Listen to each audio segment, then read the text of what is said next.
The World Gold Council, WGC, is a representative organization of the global gold mining industry, providing guidance, standards, and research to promote responsible gold mining. Their mission is to ensure that gold is mined and produced in a safe, sustainable, environmentally responsible manner that benefits local communities over the long term. The WGC conducts extensive research on the gold market, providing information and analysis to investors, governments, and other organizations. The current gold mining and processing process involves many complex steps, from determining the gold reserves in a mine to producing pure gold ready for the market. Before mining begins, member companies will conduct detailed geological surveys to determine the gold reserves and assess the environmental impact. Geologists will use methods such as exploratory drilling, magnetic field measurements, and soil analysis to better understand the reserves and characteristics of the gold mine. Mining must comply with local laws and international standards. Companies must apply for mining permits and conduct detailed environmental impact assessments to ensure that the mining process does not harm the natural environment and public health. There are two main methods of gold mining: open pit mining and underground mining. Open pit mining applies to mines with ore close to the surface. Rock and soil are removed to expose the gold-bearing layers, which are then transported to a processing area. Meanwhile, underground mining is used for mines deep underground. Tunnels are dug to access the ore, which is then transported to the surface. Once the gold ore is mined, it is crushed and subjected to further processing steps to separate the gold. Processing usually involves methods such as cyanide treatment and carbon-in-leach, CIL, or carbon-in-pulp, CIP. Cyanidation method is the most common method. Gold ore is dissolved in cyanide solution. The gold is then separated from the solution through absorption. Meanwhile, in CIL or CIP method, the ore is immersed in cyanide solution. Then the gold will stick to carbon particles, making it easy to separate the gold from the solution. These methods strictly follow the safety and environmental control standards set by the World Gold Council and international organizations to ensure that chemicals such as cyanide do not negatively affect the ecosystem. The crude gold, after being separated from the ore, will be sent to the smelter to remove impurities and achieve the desired purity, usually 99.5% or higher. This process includes two steps: smelting and refining. The gold is heated at high temperatures to remove impurity metals such as silver, copper. Electrolytic or chemical methods can then be used to achieve the highest purity, resulting in a pure gold product ready for the market. After refining, the gold is cast into bars or coins of the required size and purity. The gold products are then carefully packaged for shipping to banks, jewelry manufacturers, or investment institutions around the world. The World Gold Council requires its member companies to adhere to international standards. They are required to set guidelines to ensure that mining activities are environmentally friendly, responsible to local communities, and comply with international law. Companies regularly test the quality of water, air, and soil in the mine area to ensure there is no pollution or negative impact on the living environment. Companies are encouraged to invest in infrastructure, education, and health projects in the areas surrounding the mine, helping to improve the lives and create jobs for local communities. The modern gold mining and production process, supported and monitored by the World Gold Council, includes many steps from prospecting, permitting, mining, processing, to refining and minting gold. They are committed to supporting companies to conduct responsible, safe, and sustainable gold mining, ensuring that gold is mined and produced to the highest standards, benefiting communities and protecting the environment.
planetGOLD Guyana is part of a global initiative to promote sustainable artisanal and small-scale gold mining, ASGM, particularly in eliminating mercury from the mining process.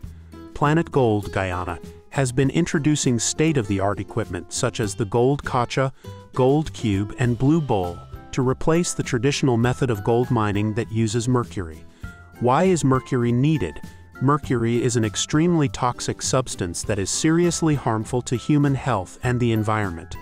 The use of mercury in gold mining has caused many unpredictable consequences, including water, land, and air pollution, affecting the health of people and living things. To address this problem, planetGOLD Guyana has introduced new gold concentrators that do not use mercury. Below are details of each type of equipment. The first equipment is the gold kacha. Gold kacha is a portable gravity concentrator designed to recover gold from ore without the use of chemicals or mercury. It is ideal for alluvial mines because of its ease of use and ability to achieve high purity. It uses water flow and vibration to separate heavy gold particles from soil and sand. The gold particles will settle to the bottom of the tray, while the lighter particles will be washed away by the water flow. What needs to be done is to put the gold ore or alluvial into the machine after screening to remove impurities and large rocks. The ore is fed into the gravity rotating chamber of the machine.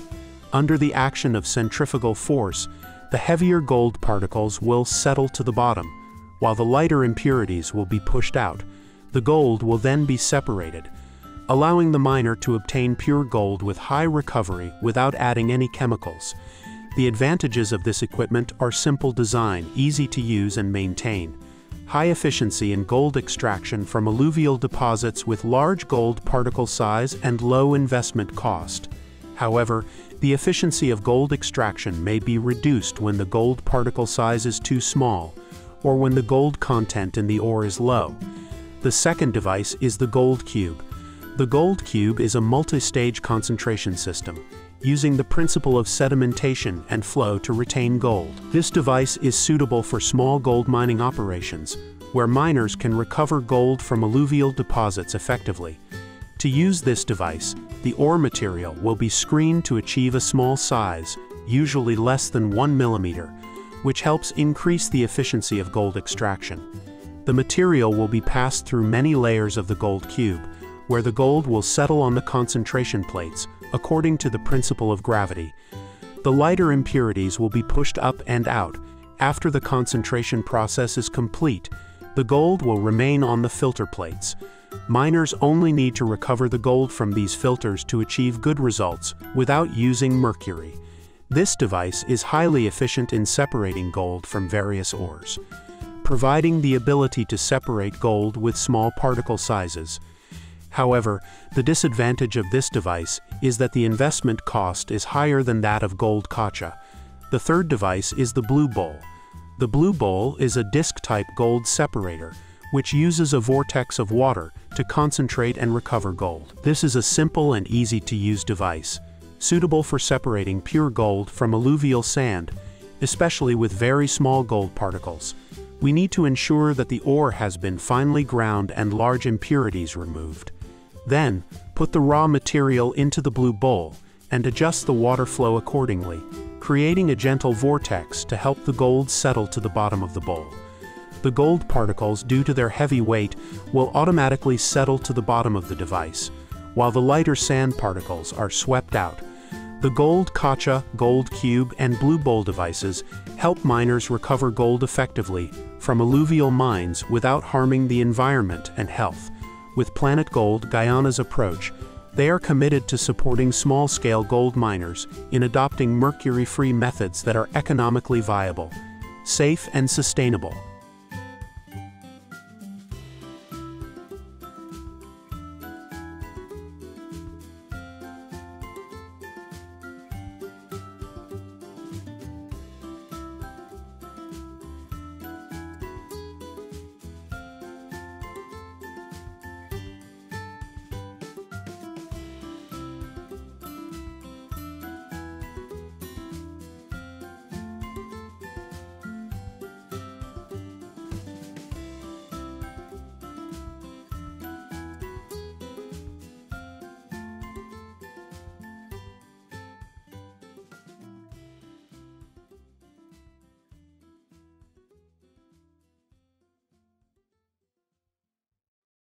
African Gold Refinery, AGR, is one of the largest gold refineries in East Africa, located in Uganda.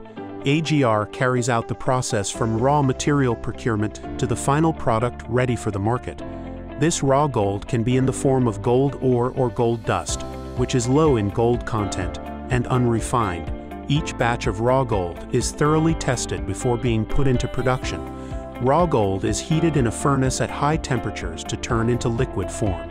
During the melting process, impurities and unnecessary metals will float to the surface and be separated. Refining is the most important stage, where gold is refined to achieve high purity, usually 99.5% or higher. AGR uses advanced technology such as electrolysis and chemicals to separate all remaining impurities. After this stage, the gold will reach the highest purity and be ready for the next stages. The liquid gold will be put into molds to form gold bars or cast into other shapes according to customer requirements. AGR provides gold products in the form of bars, pieces, or powder for many different purposes in the international market. Finally, the processed and refined gold will be carefully packaged according to international standards for shipping to customers around the world. AGR focuses on safety and security in transportation to ensure that products reach buyers in the best possible condition. AGR is committed to operating in accordance with international regulations and standards, especially in the field of gold mining and refining. They adhere to social and environmental responsibility rules and combat illegal gold mining. AGR is also active in supporting local communities by creating jobs and economic development for the area.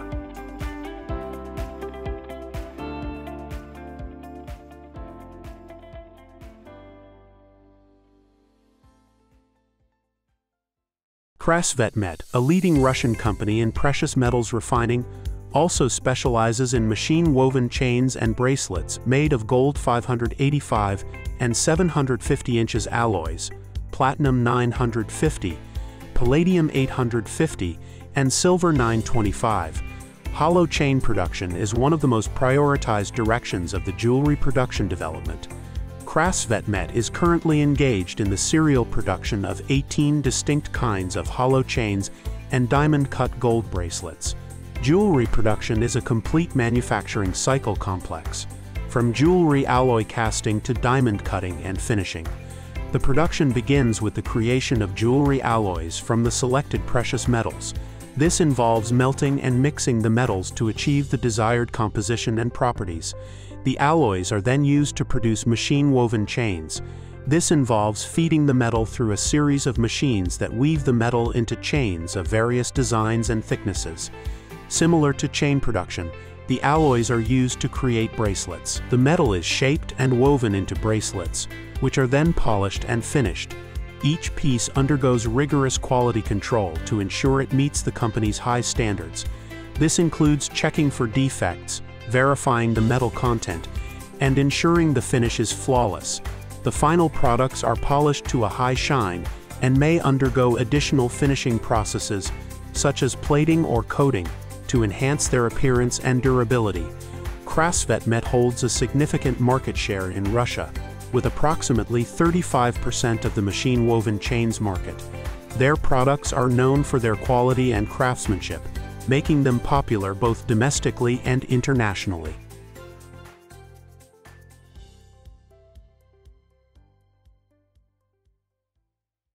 Melting pure gold sponge and pouring it into a bar is a precise process used by refineries like Atlantic Precious Metals. The gold sponge, which is pure gold in a spongy or powdery form, is first checked for purity. Pure gold is typically 99.99% gold. The required quantity of gold sponge is weighed accurately to produce bars of desired weight.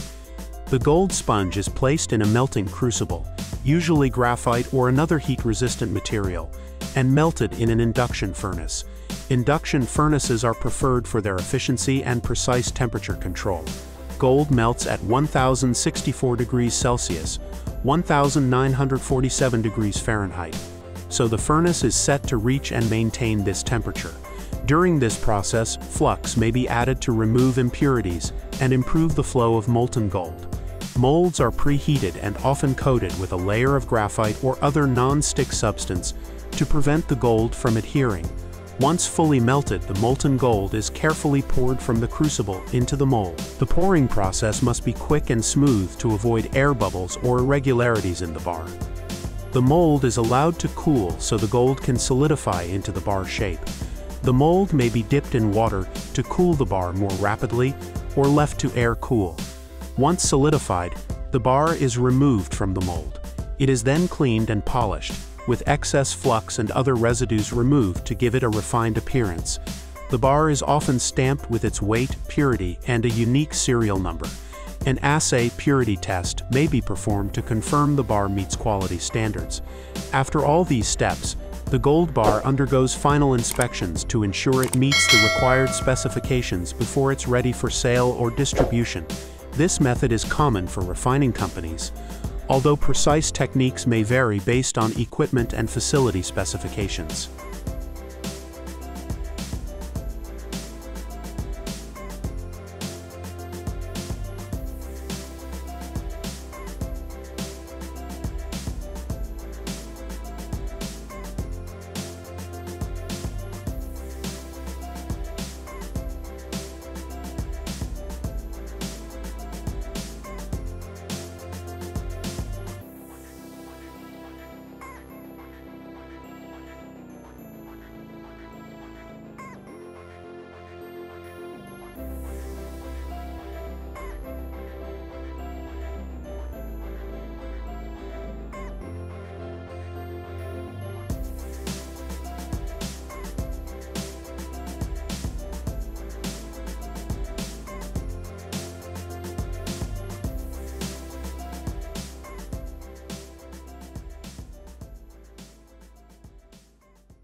The Perth Mint, renowned for its expertise in precious metals, embarked on a monumental task to create the world's first 1-ton gold coin. This is known as the Australian Kangaroo 1-ton gold coin in 2011. The coin features an iconic kangaroo design by Dr. Stuart Devlin, a renowned goldsmith and jeweler. The design was inspired by the annual Australian Kangaroo Gold Bullion coin series. This extraordinary feat involved meticulous planning, advanced techniques, and unwavering dedication. The coin is made from 99.99% pure gold, ensuring its high quality and value. To create a 1-ton coin, approximately 1,000 kilograms of gold was used. The first step involved melting down a massive amount of 99.99% pure gold. This was done in a state-of-the-art furnace, where the gold was heated to its melting point. Once molten, the gold was carefully poured into a specially designed mold. This mold was crafted to ensure the coin's precise dimensions and intricate design. The molten gold was left to cool and solidify within the mold. This process required careful temperature control to prevent any defects or imperfections in the coin. After solidification, the coin was carefully removed from the mold. Any excess material was then removed using specialized machining techniques to achieve the desired shape and size. The coin was then polished to a mirror-like finish, revealing the stunning beauty of the gold. This process involved multiple stages of polishing, using progressively finer abrasives. The Perth Mint's skilled artisans meticulously engraved the coin's design, featuring the iconic Australian kangaroo. This intricate design was etched onto the coin's surface with precision and artistry. The final product is the coin with about 80 centimeters wide and 12 centimeters deep. It weighs exactly 1 ton. The coin is now a major attraction at the Perth Mint and has toured various locations worldwide. The 1-ton gold coin stands as a symbol of Australia's rich mining heritage and a remarkable achievement in the world of precious metals.